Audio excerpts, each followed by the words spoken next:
क्या बताऊं, मेरी सासू माँ और मेरे स्वामी जी ने मुझे मार के घर से निकाल दिए और मेरे पास में एक पैसा नहीं है कि मैं मुन्ने का कफन दफन कर सकूं। सामने बस्ती दिखाई दे रही है, चल रही कफन के लिए कुछ मदद मांगूंगी। अगर कुछ पैसे मिल जाएंगे तो मैं अपने मुन्ने को शमशान घाट पर दफनाने जाऊंगी।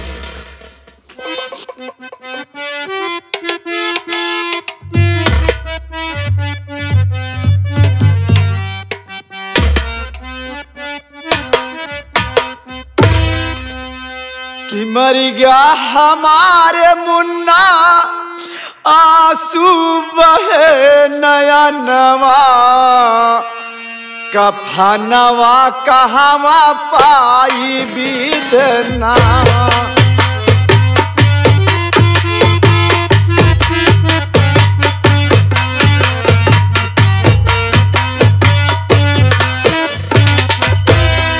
मर गया हमारे मुन्ना, आंसू बहे नयनवा, कफनवा कहवा पाई बिदना।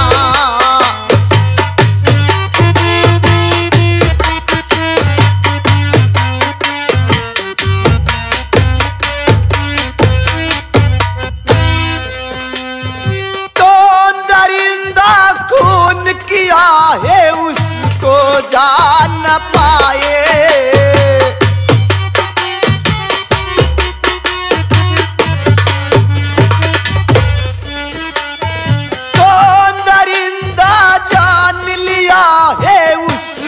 जान पाए।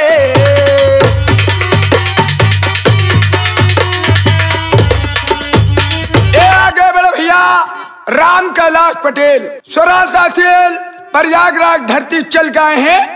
ये 2001 रुपए दे रहे हैं, कफन के लिए दे रहे हैं भाई साहब, पार्टी की तरफ से धन्यवाद भैया को। लीजिए। परमात्मा उन्हें सदा खुशहाल रखे।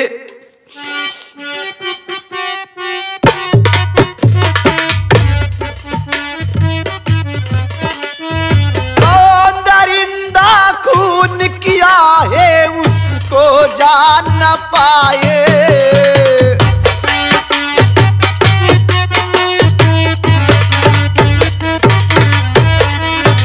उसको जान न पाई भगवान, उसको जान न पाए। उसको जान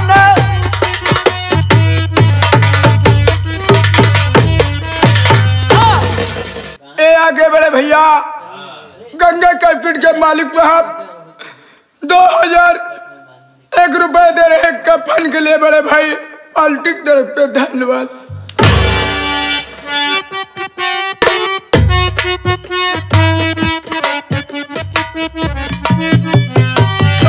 दरिंदा खून किया है उसको जान न पाए।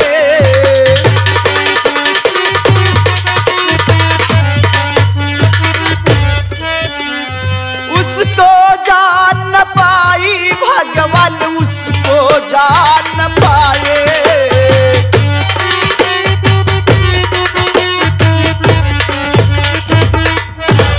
पास में पैसा ये के नहीं है, अरे कफन कहाँ से लाई। अरे दुखिया दुखड़ा गावे, आंसू बहे नयनवा, कफनवा कहवा पाई बिकना।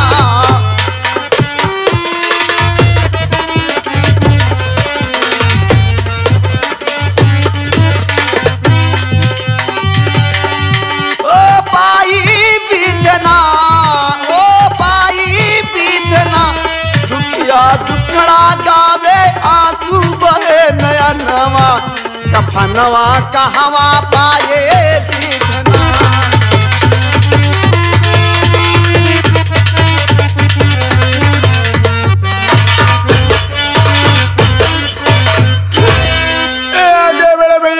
प्रेम पकाने जी 501 रुपए दे रहे हैं बाबूजी, और एक कफन दे रहे हैं आपके मदद के लिए। लीजिए। रमेश भैया मेरे मुन्ने के लिए कफन भी मिल गया और भैया बाबू मेरी मदद भी किए। हाँ चलो अब शमशान घाट पर चलते, अपने मुन्ने को दफनाएंगे। चलिए भाभी।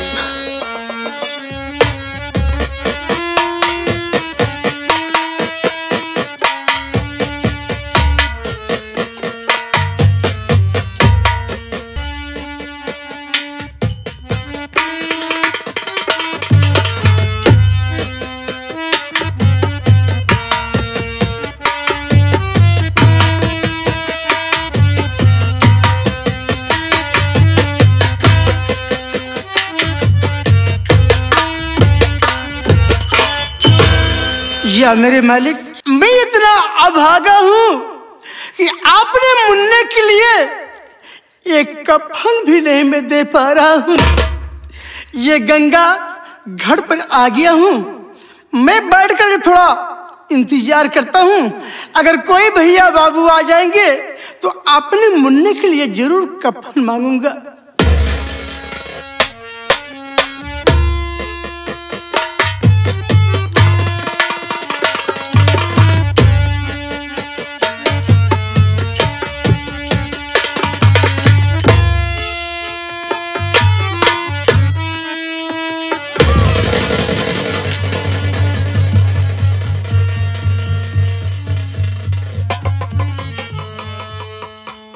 क्या मैं देख रही हूं कि शमशान घाट पर इस वक्त मेरे पति जी बैठे हुए हैं और इनके गोद में कैसा बच्चा।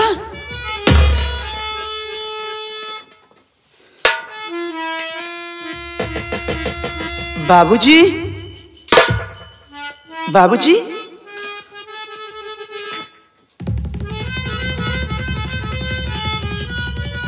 क्या है देवी जी?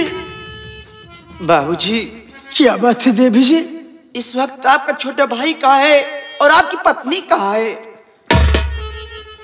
मैं अपने भाई को मार करके घर से बेघर कर दिया देवी जी, लेकिन आप ये सब जानते कैसे हो कि जो मेरे भाई के विषय में पूछ रही हो? बाबूजी, मैं तो आपके पूरे परिवार के विषय में जानती हूँ। क्या मेरे परिवार के विषय में तुम जानती हो? हाँ बाबूजी। लेकिन आप हो कौन देवी जी कि जो मेरे परिवार के विषय में जानती हो? बोलो ना। जानना चाहते मैं कौन हूँ? हाँ मैं जानना चाहता हूँ। मुझे देखिए, आपके सामने आपकी ममता है स्वामी। ममता? ममता? स्वामी, ममता? ममता?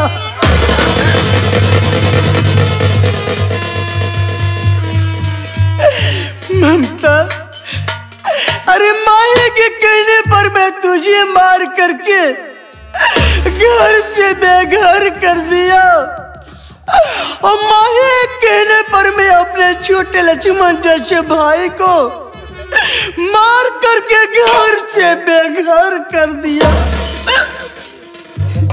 स्वामी, मैं अपना एक मुन्ना तो खो चुकी थी, लेकिन मेरे दूसरे वाले मुन्ने को किसने मारा स्वामी? किसने? मैं घर में लेकर के आराम कर रहा था, ना जाने किस हत्यारे ने आकर के मेरे मुन्ने को गला दाब कर मार दिया। तो आप भी मुन्ने को लेकर शमशान घाट पर दफनाने आए? हाँ, मैं अपने मुन्ने को लेकर के शमशान घाट पे दफनाने आया हूँ। कफन नहीं है स्वामी? नहीं, मेरे पास कफन के लिए कुछ पैसा नहीं है। स्वामी, मेरे पास एक कफन है और इसी कफन में दोनों मुन्ने की लाश दफन कर देते हैं। ठीक है, लेकिन कफन दफन करने से पहले मैं तुमसे कुछ कहना चाहता हूँ। क्या कहना चाहते हैं स्वामी? हर खता माफी कर दो ऐ ममता, हमारी खता माफ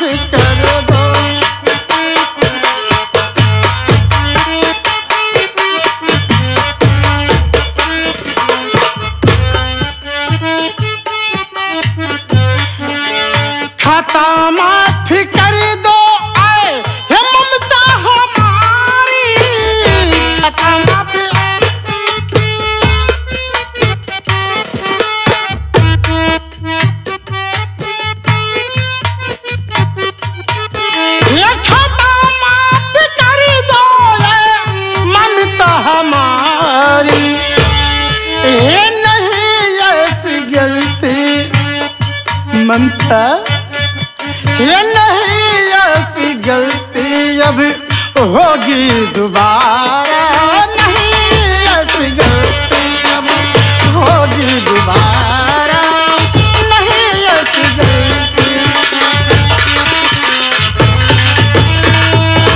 आओ, अगर तुम्हारे पास कफन है तो इसी कफन में दोनों बेटे को आओ कफन दफन कर दिया जाए। आप गलती की बात कर रहे हैं, इसमें आपकी कोई गलती नहीं है। जो हमारे नसीब में लिखा था वो सब कुछ हुआ। अगर मुझसे भी कुछ भूल हुई हो तो मुझे माफ करना स्वामी। अरे ममता, भूल तो मुझसे हुई है, गलती तो मुझे मांगना चाहिए कि जो हमारे ही कारण तूने दर बदर की ठोकरें खाई। ममता स्वामी, वो सब भूल जाइए, चले मुन्ने के कफन दफन करते। चलो ममता, कफन दफन किया जाए।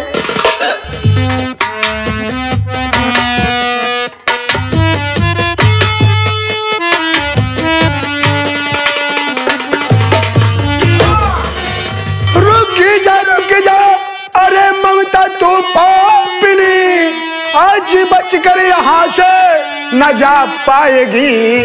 खून मुन्ने का अपने है तूने किया, हाथ में मैं लगाऊं तेरे हथकड़ी।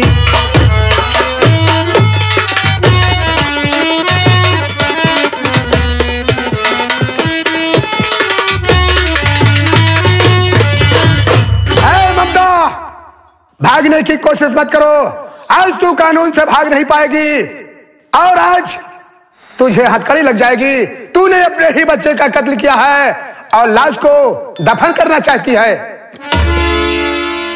साहब, ये आप क्या करें? मैं अपने मासूम बच्चे का कत्ल क्यों? नहीं साहब, ये सब झूठ है साहब। मैं निर्दोष हूं, मैं अपने मासूम बच्चे की जान नहीं ली हूं साहब। चौकीदार जिधर सबसे पहले ये बच्चे की लाश को अपने कब्जे में लो और शिवानी इसके हाथों में हथकड़ी डालो।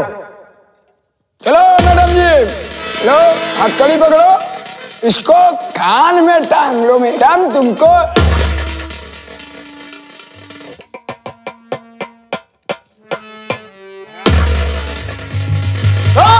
ससुरी रो रही भोकुर भोकुर, बच्चे को मारते हुए शर्म नहीं आई।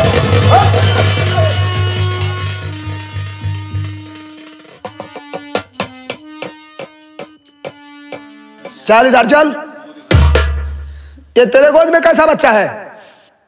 साहब मेरा मुन्ना है, मेरा बेटा है साहब। तूने इसका मर्डर किया है? नहीं साहब, मैंने अपने मुन्ने को नहीं मर्डर किया, उन्हें मैंने। अगर तूने अपने मुन्ने का कत्ल नहीं किया है तो इसका मर्डर कैसे हुआ?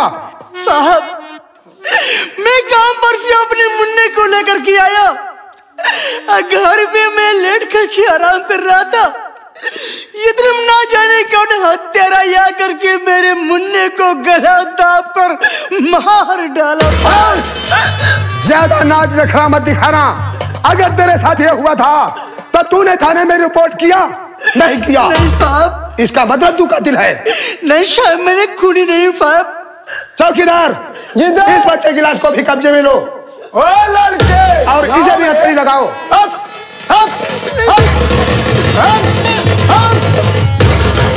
इसे भी हथकड़ी लगा दो।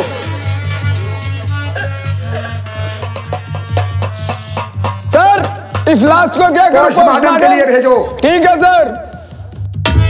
राम कुमार, अगर तुम अपने बच्चे का कत्ल नहीं किए थे, कोई दूसरा किया था, तो तुम्हें थाने पर फोन और FIR करना चाहिए था, लेकिन ऐसा तुमने नहीं किया। तो सबूत सब तुम्हारे खिलाफ मिल रहे हैं। नहीं साहब, मुझसे भूल हो गई साहब। जिस वक्त मेरे मुन्ने को कत्ल हुआ, मैं थाने नहीं आ पाया साहब। अब तुम्हारा फैसला अदालत ही करेगी, मैं कुछ नहीं कर सकता, क्योंकि हर सबूत तुम्हारे खिलाफ हैं। चलो।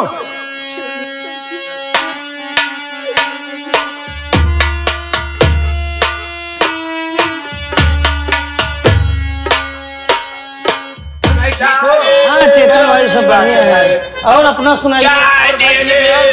ठीक है। अरे ओ चाय वाले, ओ भाई साहब जरा जो 2 चाय देना भाई। अरे भैया चाय बढ़िया है ना भाई? अरे भैया नंबर 1 का चाय है, पेवर दूध का चाय। दो दे दो भाई। ये अखबार आज का है क्या भाई? हाँ भाई साहब। जरा अखबार देना भाई। ठीक है भैया।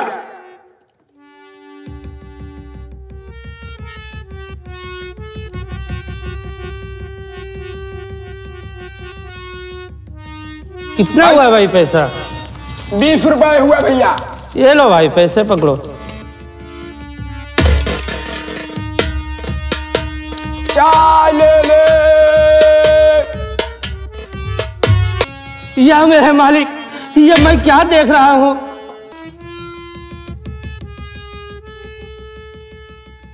अरे क्या हो गया भाई? अरे पेपर पढ़ते ही तुम बहुत घबराए से दिख रहे हो। अरे ऐसी क्या बात है कि जो तुम बहुत परेशान दिख रहे हो हमको भाई? चेतन भाई। हाँ भाई। ये अखबार में लिखा हुआ है क्या? कि हमारे बड़े भैया राम और भाभी की अपने ही बच्चे के कत्ल के जुर्म में फांसी होने वाली है। ये भाई। चेतन भैया। हाँ भाई। इसी वक्त मैं जाता हूँ कोर्ट जाकर। हाँ भाई। इस फांसी को रुकवाने का कोशिश करता हूँ भाई। ठीक है भाई, चलिए कोई अच्छे वकील को हम लोग पकड़ते हैं। हाँ भैया चलिए चलिए।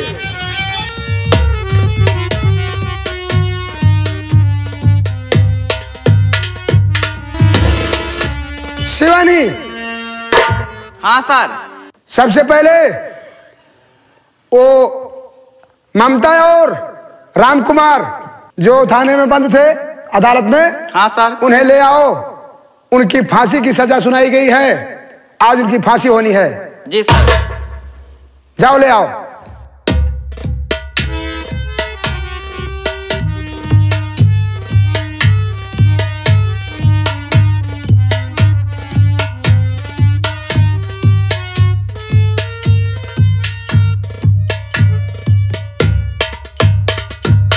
रामकुमार और ममता।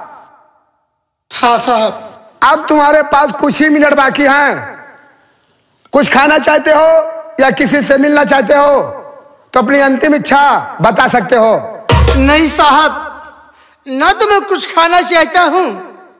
अरे जिससे मिलना था उससे मैं ना तो मिल पाऊंगा साहब। मुझे कोई खाने की इच्छा नहीं है साहब। साहब कुछ खाना तो नहीं चाहती हूँ, अगर मिलाना चाहते हो मेरे भैया रघुवीर से मिला दीजिए ना साहब। लेकिन तुम्हारा भैया रघुवीर रहने वाला कहाँ का है? मेरा भैया ज्ञानपुर का रहने वाला है साहब। बहन ममता, तुम अपने भाई रघुवीर से मिलना चाहती है ना? तो बहन देख के आज ये तेरा भाई रघुवीर तेरे सामने एक सब इंस्पेक्टर की हैसियत से खड़ा है बहन। आप मेरी हंसी मारे। मेरा भाई एक गरीब इंसान था, पुलिस इंस्पेक्टर नहीं था। और आप बता रहे कि आप मेरे भैया नहीं, आप मेरे भैया नहीं हो सकते साहब। बहन तू ठीक कह रही है। तू ये सोच रही है कि मेरा भाई रघुवीर जो मेरी शादी के दहेज का पैसा न दे पाया, मेरा हाल नहीं ले पाया, वो पुलिस इंस्पेक्टर कैसे हो सकता है? तो बहन तेरे शादी के बाद कुछ दिन के बाद हमारी पुलिस की नौकरी लग गई और जब मुझे वेतन मिला तो मैं अपनी ड्यूटी पर से छुट्टी लेकर तेरे घर गया था बहन। ये सोच कर गया था कि जा रहा हूं ममता के घर 50,000 दहेज दूंगा और अपनी बहन और दोनों भांजे को विदा करा के अपने घर लाऊंगा। लेकिन बहन जिस समय तेरे घर पे गया तेरी सासू मां मिली, उससे पूछा कि माता जी हमारी बहनोई साहब नहीं दिखाई दे रहे हैं, हमारी बहन ममता नहीं दिखाई दे रही है। मां मेरी बहन ममता को बुलाओ। मैं मुलाकात करना चाहता हूँ और आपका दहेज 50,000 रुपया लेके आया हूँ। ममता, उस समय तेरी सासू ने मुझे डांट कर कहा, अरे रघुवीरवा, तू ममता से मिलने आया है। तेरी ममता उल्टा है, अपने ही बच्चे को मार कर भाग गई।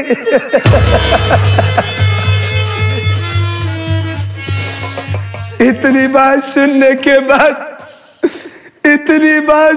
के बाद मैं तेरी सासू को डांट लिया। मैंने कहा, मोहना, अगर तुम्हारी बात सच निकली तो मैं अपनी बहन के हाथों में हथकड़ी जरूर लगाऊंगा और फांसी के फंदे पर ले जाऊंगा। कहीं तुम्हारी बात झूठ निकल गई तो मैं वादा करके जा रहा हूं कि तुम्हें हवालात तक जरूर पहुंचाऊंगा। लेकिन उसकी बात तो सच निकल गई बहन।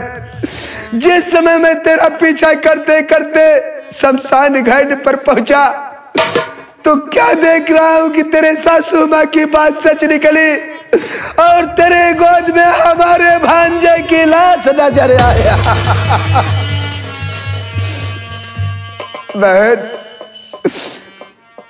मैं इसमें तेरी कुछ मदद नहीं कर सकता क्योंकि मैं कानून में बंधा हुआ हूं। लेकिन एक बार अपने भैया के गले से लग जा बहन,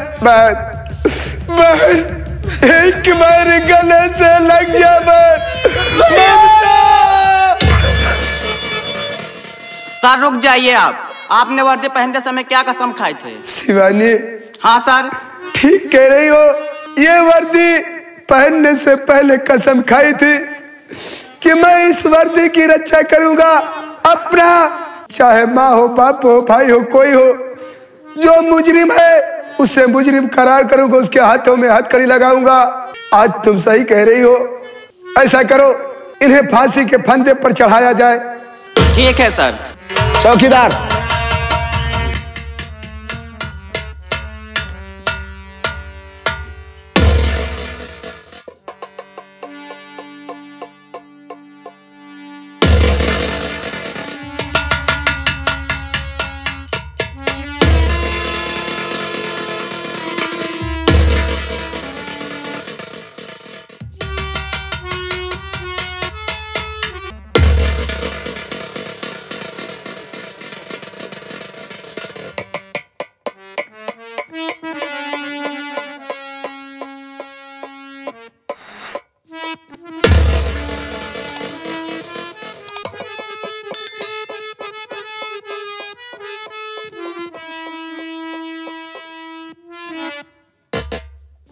नंबर 1 और नंबर 2। ये रुकिए ये साहब जी, रुकी जाइए, 3 का नाम जू बापेलाना नहीं। रुकिए ये साहब जी, रुकी जाइए, 3 का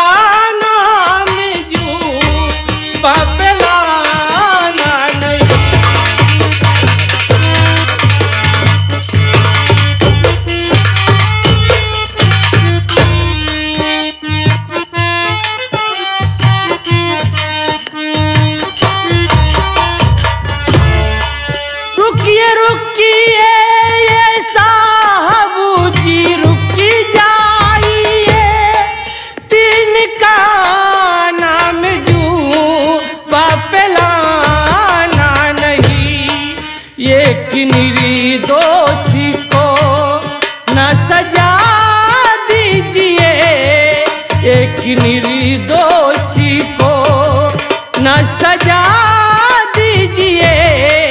दोषी है और कोई कहा मानिए, एक निर्दोषी को।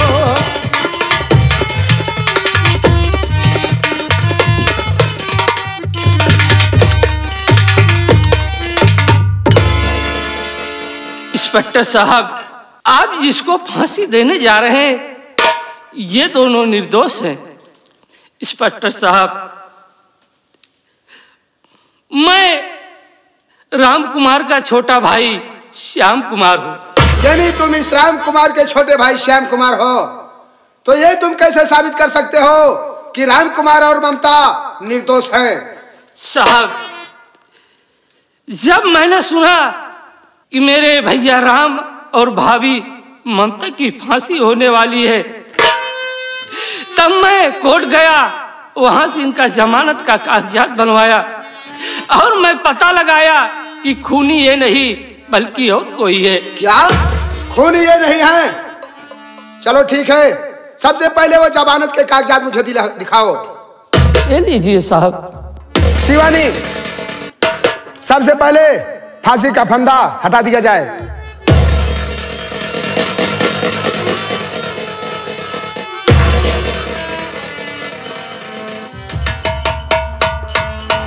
राम कुमार, देखो, अदालत तुम्हें मात्र 15 दिन का मोहलत दिया है। 15 दिन के अंदर अगर इन्हें निर्दोष साबित कर सकते हो तो ठीक है, नहीं पुनः इनको फांसी हो सकती है। साहब, मैं बहुत जल्द वादे के मुताबिक असली मुजरिम को मैं आपके हवाले कर दूंगा। ठीक है, तुम ममता और राम कुमार को अपने साथ ले जा सकते हो। भैया, क्या बात है मुन्ना? आप चलिए मेरे साथ। ठीक है मुन्ना, चलो। चलो।